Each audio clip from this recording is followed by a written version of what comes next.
Good evening. My name's Jonny, and I am a children's author. Now you're probably looking at me thinking, wow, this guy's got it made. Writes his little stories, got cool hair, and what a great bear t-shirt.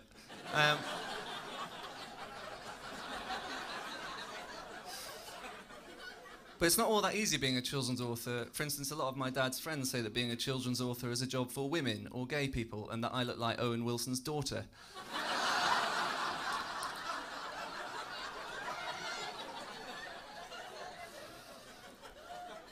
Which is obviously nonsense. And a word of warning, actually, the last guy that called me gay, I actually ended up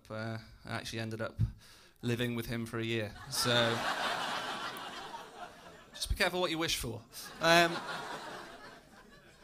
yeah, I didn't really fit in at school. I'll give you an example of why. It was coming up to Christmas one year, and the teacher asked me to draw a picture of a snowman in a snowy field with all the snow coming down, like a nice Christmas scene. And so I drew the picture and I gave it back to her, and she said to me, "Jonny, why is the snowman sad? You've drawn him sad. He should be happy. It's Christmas." And I said, "Well, I've drawn him sad because that's what I think the snowman would be feeling at this point in time." And she said, "Well, why?" I said, "Well, because if you think about this scene from the snowman's perspective, he's standing in a field, and all around him is falling flesh."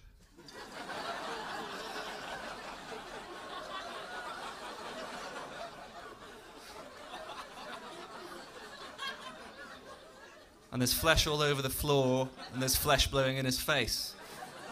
And if I was that snowman, I would not be smiling. Goes a long way to explain why I really hated that classic children's film, The Snowman, as a child, because of course he's walking in the air, because he wants to avoid trampling the corpses of his relatives. So I don't like kind of traditional children's literature, so I wrote quite a few of my own books, as I say. 3 that you've probably seen in the shops. The first one I wrote was an early learning book. It was called ABC, The Different Kinds of Hepatitis.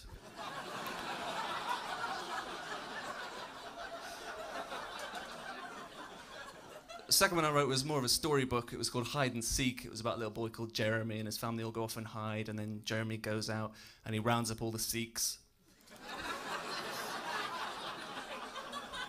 And interrogates them quite forcefully, actually. And then the third one I wrote, which is the most successful, was just called Morning Daddy, and it's about a little girl called Emily mourning the loss of her father.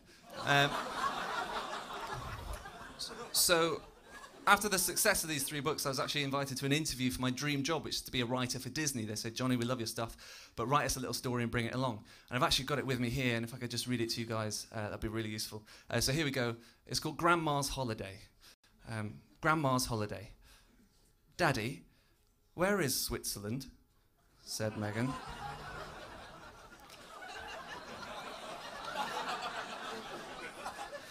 "That's a very good question," said Daddy. "It kind of depends on who's winning the war." "Silly, Daddy. I meant geographically, not politically. She is very astute for a 6-year-old. Because she was breastfed. So. "Well, it's over the sea near Germany," said Daddy. "But it doesn't have any big boats, it doesn't have any beaches, and it doesn't have any financial ethics." "That sounds double uncool," said Megan, in the language of the streets.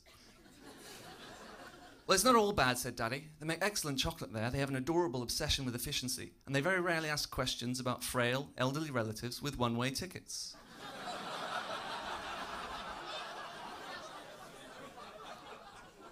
"But why is Grandma going there?" said Megan, naively. "She's going on holiday to meet her friends," said Daddy. Sorry, I misread that. To meet her end, that should be. "What do you mean?" gasped Megan. And Daddy was silent for a little while, and then he sighed, and he said, "Megan, do you remember when we watched The Lion King?" Megan nodded. She did remember. "Do you remember what I said about Mufasa?" "Yeah," said Megan. You said that you thought the unjustly harsh banishment of the hyenas to the elephant graveyard was perhaps the final nail in Mufasa's political coffin. Perhaps, with hindsight, showed a king who'd lost touch with his people, and though we remember him for his great Circle of Life speech / song, perhaps his lasting legacy would be hyena apartheid. Did I really say that, said Daddy. Yes, said Megan, and he also said that Irene Mecci, the writer, was a fool for saying Rafiki was a baboon when he's quite clearly a mandrill. It's not even in the same genus as a baboon, and everyone knows that meerkats like to live in family groups. The very idea that a single meerkat would be living alone in a rainforest in a civil partnership with a warthog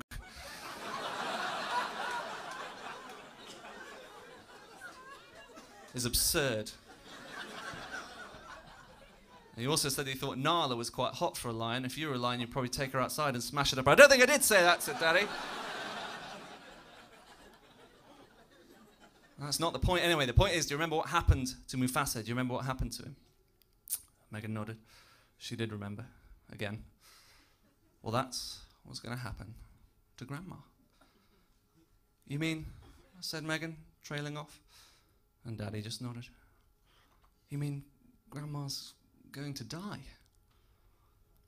In a wildebeest stampede. In Switzerland. No, no, said Daddy, frustrated, but not to the point of striking the child.